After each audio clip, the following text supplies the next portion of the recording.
Firozpur Hussainiwala border के साथ सरहदी गांव का सतलज के पानी में कारण हुआ बुरा हाल। आर्मी बोट के जरिए लोगों का किया जा रहा है रेस्क्यू ऑपरेशन। सतलज नदी का जलस्तर बढ़ने से फाजिल्का विधायक ने जताई चिंता। लोगों को गांव से निकालने का काम कर रहे विधायक। उधर दिल्ली में बारिश के कारण सड़कों पर जल जमाव, आवागमन में लोगों को काफी परेशानी का सामना करना पड़ा। गुरुग्राम में भारी बारिश के कारण सड़कों पर जल जमाव की स्थिति है और जल भराव के कारण ट्रैफिक में फंस गई एम्बुलेंस। महाराष्ट्र के हिंगोली में भी 15 दिनों के बाद फिर से बारिश लौटी है और किसानों ने राहत की सांस ली है। जबकि हिमाचल में 20 और 21 अगस्त को मानसून रहेगा सक्रिय। मौसम विभाग ने शिमला के लिए जारी किया ऑरेंज अलर्ट। शिमला के भूस्खलन प्रभावित क्षेत्रों में राहत बचाव का काम तेज गति से चल रहा है। मलबे को हटाने का किया जा रहा है कार्य। उधर टिहरी में तोता घाटी और कोडियाला के पास भारी भूस्खलन, सड़क मार्ग पूरी तरह से बंद। उत्तराखंड में 23 अगस्त तक भारी बारिश के आसार है। मौसम विभाग ने जारी किया ऑरेंज अलर्ट। बिहार में बाढ़ और सूखे के संकट से जूझ रहे जिलों का सीएम नीतीश कुमार ने किया दौरा। हेलीकॉप्टर के जरिए हवाई सर्वे किया। लद्दाख में हुआ बड़ा हादसा, खाई में गिरा आर्मी का ट्रक। खाई में ट्रक गिरने से 9 सैनिकों की जान चली गई। प्रधानमंत्री मोदी ने हादसे पर जताया दुख। ट्रक में सवार 2 जूनियर कमीशन ऑफिसर और 7 जवानों ने गंवाई अपनी जिंदगी। हादसे में घायल 1 जवान को अस्पताल में कराया गया है भर्ती। उधर रक्षा मंत्री राजनाथ सिंह भी हादसे पर दुख प्रकट उन्होंने किया। ट्वीट करके लिखा, हम अपने राष्ट्र के प्रति उनकी अनुकरणीय सेवा को कभी नहीं भूलेंगे। सेना से जुड़े सूत्रों के मुताबिक सेना के ट्रक के साथ एक एम्बुलेंस और यूएसवी भी जा रही थी। इन सभी वाहनों में कुल 34 सेना के जवान सवार थे। चंद्रयान ने हासिल किया एक और मुकाम। डी बूस्टिंग ऑपरेशन के दूसरे चरण में मिली शानदार सफलता, इसरो ने दी जानकारी। देर रात 1:50 पर डी बूस्टिंग पूरा हुआ। लैंडर की चंद्रमा से न्यूनतम दूरी 25 किलोमीटर और अधिकतम दूरी 134 किलोमीटर। इसरो ने ट्वीट करके बताया, अब लैंडर की इंटरनल जांच होगी और सूरज के उगने तक लैंडिंग साइट पर इंतजार करेगा। 17 अगस्त की शाम चंद्रयान 3 को डी बूस्टिंग ऑपरेशन के पहले चरण में मिली थी शानदार सफलता। चांद की तरफ अकेला बढ़ रहा है लैंडर विक्रम मॉड्यूल। लैंडर के अंदर है रोवर प्रज्ञान। 23 अगस्त की शाम चंद्रमा के दक्षिणी ध्रुव पर उतरेगा लैंडर। इसरो ने की है सॉफ्ट लैंडिंग की पूरी तैयारी। आज तक G20 समिट में रक्षा मंत्री राजनाथ सिंह ने अपनी सरकार के काम की गिनाई उपलब्धियां। कहा, 2014 के बाद विश्वसनीयता का संकट खत्म हुआ।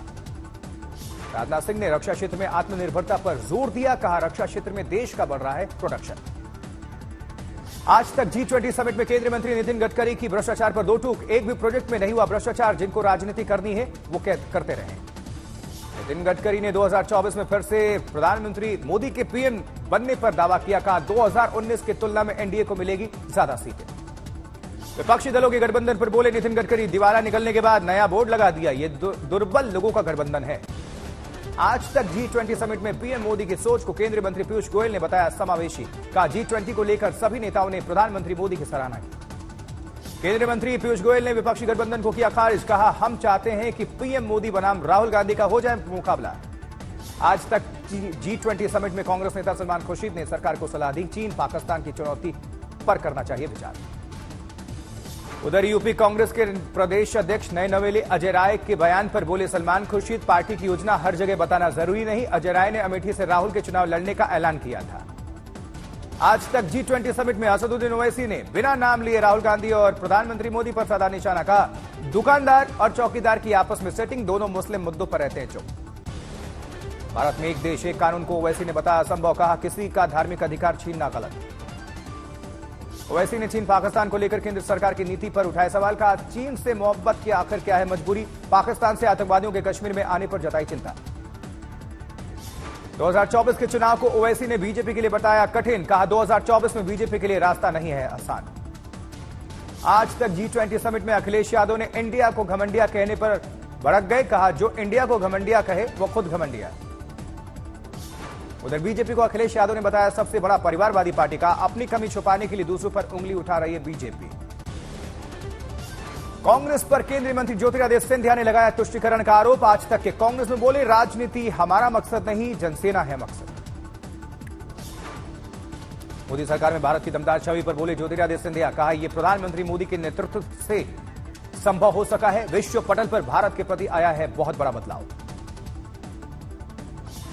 आज तक G20 समिट में उत्तराखंड के सीएम पुष्कर सिंह धामी ने G20 कार्यक्रम की जमकर तारीफ की। कहा, G20 सम्मेलन से भारत की प्रतिष्ठा बढ़ेगी। यूनिफॉर्म सिविल कोड के मुद्दे पर बोले हैं धामी। कमेटी की जल्द ड्राफ्ट सौंपने की तैयारी। ड्राफ्ट मिलेगा तो लागू करने की दिशा में आगे बढ़ेंगे। आज तक G20 समिट में हिमाचल के सीएम सुखविंदर सिंह सुक्खू ने आपदा से राज्य को 10,000 करोड़ से ज्यादा के नुकसान की बात कही है। केंद्र से जल्द मदद की जताई उम्मीद। आज अमित शाह जारी करेंगे मध्य प्रदेश सरकार का रिपोर्ट कार्ड। ग्वालियर में कार्य समिति की बैठक को करेंगे संबोधित। विधानसभा चुनाव से पहले पार्टी पदाधिकारियों को देंगे जीत का मंत्र। आज हिमाचल दौरे पर जाएंगे बीजेपी प्रेसिडेंट जेपी नड्डा। आपदा पीड़ितों से करेंगे मुलाकात। G20 डिजिटल अर्थव्यवस्था मंत्रियों की बैठक में वर्चुअली कनेक्ट हुए प्रधानमंत्री मोदी। बैठक को किया संबोधित। 30 अगस्त को राहुल गांधी कर्नाटक के मैसूर से करेंगे गृह लक्ष्मी योजना का उद्घाटन। घर की महिला मुखिया को हर महीने राज्य सरकार देगी 2,000 रुपए। राहुल गांधी के लद्दाख दौरे का दूसरा दिन बाइक पर सवारी करते हुए नजर आए राहुल। छत्तीसगढ़ के लिए आम आदमी पार्टी की 10 गारंटी। पिछले 5 महीनों में अरविंद केजरीवाल की चुनावी राज्य की तीसरी यात्रा है। छत्तीसगढ़ में किसानों और आदिवासियों की गारंटी पर अगली सभा में घोषणा करेंगे अरविंद केजरीवाल। खुद की पार्टी को बताया शरीफों की पार्टी। केजरीवाल ने छत्तीसगढ़ की जनता से की अपील, एक मौका दीजिए, सभी पार्टियों को भूल जाएंगे। दिल्ली और पंजाब के बाद 300 यूनिट तक छत्तीसगढ़ में फ्री बिजली देने का केजरीवाल ने कर दिया वादा। छत्तीसगढ़ में नवंबर तक के पुराने बकाया बिजली बिल माफ करने की भी बात कह दी। केजरीवाल ने बीजेपी पर साधा निशाना। पूछा, क्या जनता के अकाउंट में आ गए 15 लाख रुपए? अयोध्या में सीएम योगी ने किया निर्माणाधीन राम मंदिर का मुआयना। रामलला की पूजा अर्चना की। लखनऊ में अभिनेता रजनीकांत ने उत्तर प्रदेश के मुख्यमंत्री योगी आदित्यनाथ से मुलाकात की। सीएम आवास पर दोनों के बीच बातचीत हुई।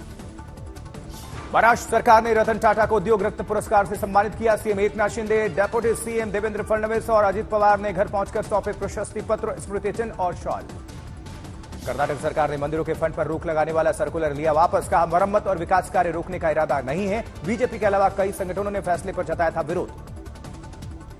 अब केसरिया रंग में नजर आएगी आधुनिक सुविधाओं से लैस वंदे भारत एक्सप्रेस। चेन्नई में इंटीग्रल कोच फैक्ट्री से हुई ट्रेन की रवानगी। राजस्थान के मुख्यमंत्री अशोक गहलोत ने कोचिंग इंस्टीट्यूट के प्रबंधकों के साथ मीटिंग की। कोटा में बढ़ते सुसाइड मामलों को रोकने के लिए कड़े कदम उठाने की बात कही मुख्यमंत्री ने। चंडीगढ़ में शिरोमणि अकाली दल के अध्यक्ष सुखबीर सिंह बादल ने बयान दिया। कहा, उनकी पार्टी सत्ता में आई तो सभी राज्यों से खत्म कर देगी जल बंटवारा संदेह। हरियाणा के गृह मंत्री अनिल विज ने कानून व्यवस्था को लेकर जताई सख्ती। पुलिस विभाग को 15 दिनों के अंदर लंबित पड़े मामलों की जांच रिपोर्ट देने के लिए आदेश।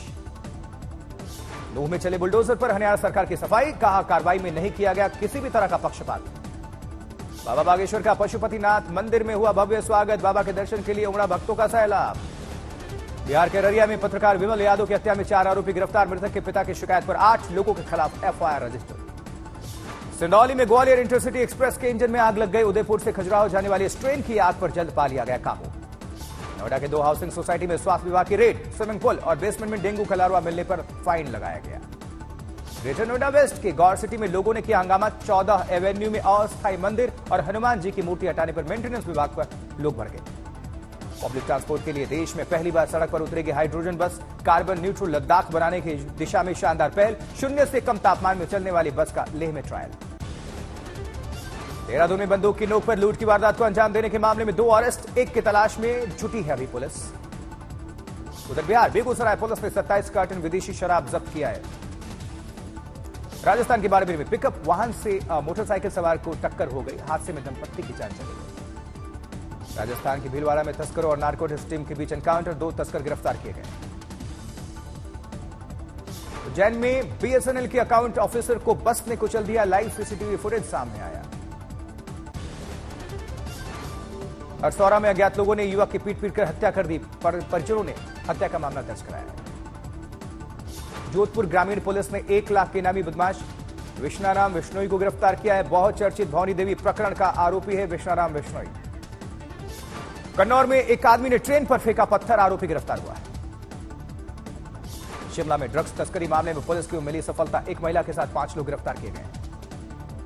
लखनऊ के हजरतगंज में नो पार्किंग जोन में खड़ी कार उठाने पर एक न्यायिक अधिकारी के बेटे ने किया हंगामा। कर्मचारी को धमकी दी। एमपी के सीहोर में पत्रकार की संदिग्ध मौत। रेलवे पटरी के पास खून से लथपथ मिला शव। परिजनों ने जताई हत्या की आशंका। बेगूसराय में बूढ़ी गंडक नदी में स्नान करने के दौरान डूब गई 2 लड़कियां। दोनों लड़कियों की जान चली गई। बेगूसराय में गाड़ी पार्किंग को लेकर हुए विवाद में दबंगों ने एक ही परिवार के 3 लोगों को गोली मार दी। एक की मौत, 2 की हालत नाजुक।